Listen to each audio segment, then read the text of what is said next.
got so motherfucking design on right now. Bring it down, bring it down, bring it down. I got 3 old guys to the Assalamualaikum warahmatullahi wabarakatuh. Waalaikumsalam warahmatullahi wabarakatuh. Bismillahirrahmanirrahim. Alhamdulillahirrahmanirrahim. Rabbi shrah li sadri wa yassir li amri wahlul 'uqdatam min lisani yafqahu qawli. Amma ba'du.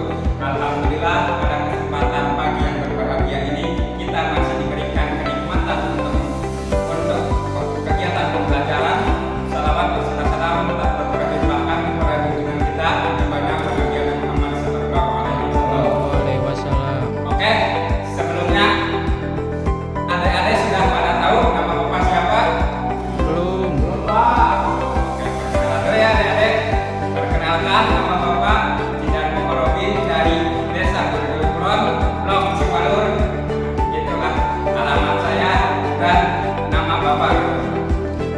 Selanjutnya di sini bapak akan menjelaskan tentang teks diskusi. Kebetulan kan adik-adik sekarang bagian belajar bahasa Indonesia ya.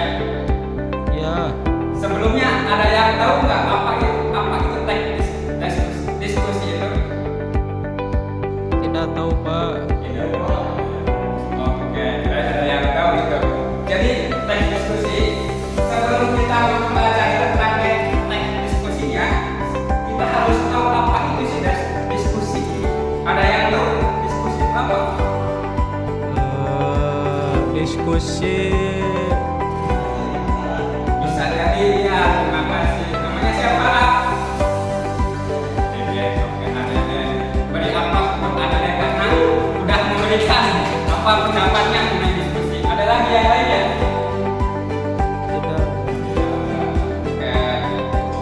Diskusi adalah tindakan atau proses berbicara tentang suatu untuk mencapai keputusan atau bertukar pikiran atau ide gitu kan.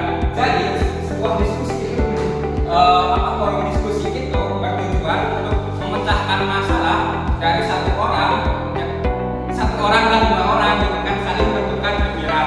Contohnya kayak gini kan, misalkan di sekolah kita ada permasalahan mengenai tentang pembelajaran gitu. Nah, kita diskusikan bareng-bareng gitu supaya ada jalan keluarnya gitu kan. Pahamnya berarti ada yang diskusi. Ya Pak. Yang selanjutnya ada ciri-ciri diskusi. Teks diskusi memiliki 3 ciri. Yang pertama, strukturnya terdiri dari isu, argumen atau pro, argumen tentang kontra dan simpulan. Jadi ada sebuah permasalahan itu kalau kita lagi diskusi pasti ada yang mendukung atau ada yang tidak mendukung gitu. Jadi maksudnya pro dan kontra gitu kan. Contohnya kayak gini, misalkan kita ada isu tentang harga BBM naik, pasti suatu orang ada yang mendukung dengan kenaikan harga BBM dan satu orang lagi tidak mendukung dengan kenaikan harga BBM. Seperti itu yang dinamakan pro dan kontra. Yang kedua, memuat informasi yang bersifat informatif, argumentatif, yaitu informasi yang didasari atau pendapat sebagai bahan pembuktian dalam kelengkapannya dan menunjukkan. Nah, jadi informasi BBM naik itu kita harus didasari. Ada nggak sih buktinya gitu kan? Bahwasanya BBM itu naik gitu kan? Seolah-olah kita ini membawa bukti fisik gitu nih harga BBM naik gitu kan? Ya, jadi itu sebagai bahan untuk pendukungnya gitu, memperkuatkan argumen kita gitu kan? Ya, paham ya? Yang selanjutnya ada ciri kebahasaan teks diskusi menggunakan kata hubung atau konjungsi pertengahan, misal seperti tetapi, sedangkan, melainkan dan sebagainya. Contoh dalam kalimatnya seperti ini, BBM akan naik tetapi harga sembako akan turun. Nah, seperti itu yang dimaksud dengan konjungsinya gitu kan. Sampai sini udah mengerti belum mengenai ciri-ciri diskusi? Lanjut ya. Yang selanjutnya adalah struktur diskusi, struktur dan diskusi tentang isu, argumen, penentang dan argumen pendukung. Yang kayak tadi saya sudah jelaskan, kan? Serta simpulan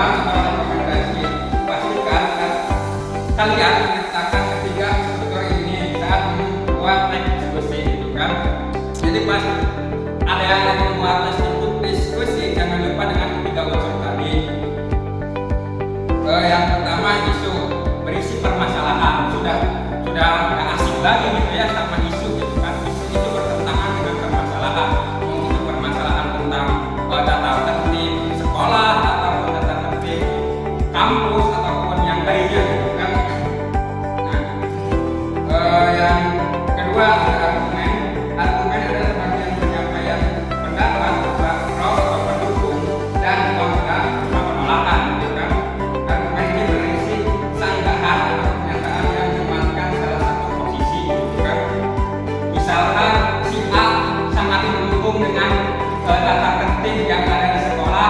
Contohnya poin 1, sekolah diperbolehkan merokok. Nah, si A itu sangat mendukung, akan tetapi si B tidak mendukung karena itu melanggar etik atau tidak kesopanan gitu ya bagi siswa. Yang selanjutnya ada kesimpulan. Pasti di sebuah permasalahan ataupun apa kita tidak jauh dengan kesimpulan gitu kan. Ya dilakukan gitu kan, kalau misalkan kita sudah berdiskusi panjang lebar tapi tidak ada hasil, ya buat apa gitu diskusi kita.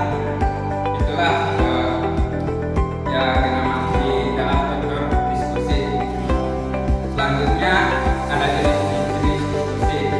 Yang pertama ada sinopsis. Sinopsis adalah sebuah pertemuan ilmiah yang membahas dan mempresentasikan hasil penelitian, pemikiran atau isu-isu terkini dari suatu bidang tertentu. Seorang pembicara di sinopsis hanya seorang yang ahli di bidangnya. Jadi kalau kita sedang membicarakan tentang harga naikkan BBM, ya kita mengatakan pembicaranya itu orang yang ahli dalam bidang tersebut gitu kan. Jangan yang orang KW-KW gitu kan, ataupun orang yang tidak paham dengan harga BBM tersebut gitu kan.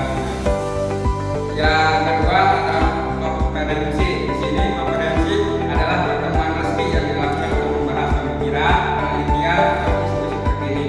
Konferensi ini bisa dilibatkan peserta dari berbagai latar belakang, mulai dari penelitian, akademisi, praktisi, media, hingga pihak lainnya yang berkepentingan.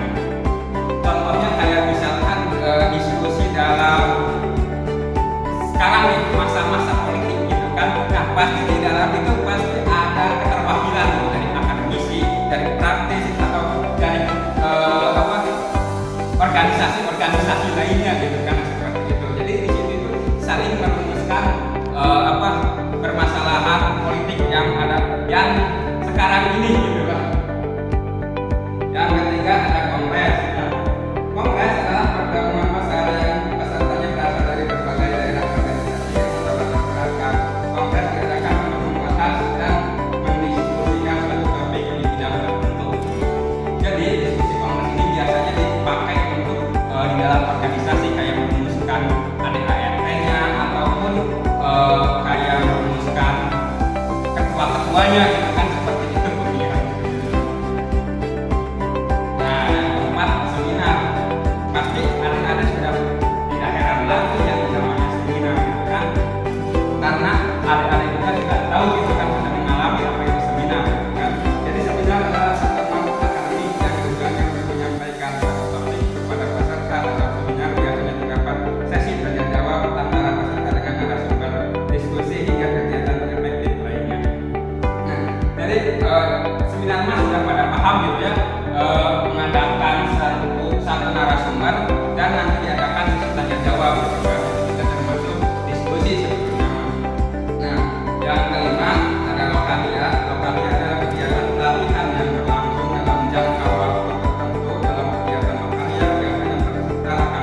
bagi adik-adik mah gitu ya, tapi kalau persidangan ya pasti membahas isu terkait organisasi dan permasalahan-permasalahannya. Nah, yang selanjutnya ada diskusi panel. Diskusi panel adalah sejenis pertemuan atau produk diskusi yang melibatkan kelompok pembicara yang baik. Biasanya seorang pakar bidang tertentu. Para pembicara ini disebut sebagai penulis yang akan membicarakan tentang topik yang sudah ditentukan. Jadi diskusi panel itu kita bisa sekaligus mengadakan 3 pembicara dengan topik yang sudah ditentukan, misalkan tentang kebersihan, tentang kerapihannya ataupun apa gitu.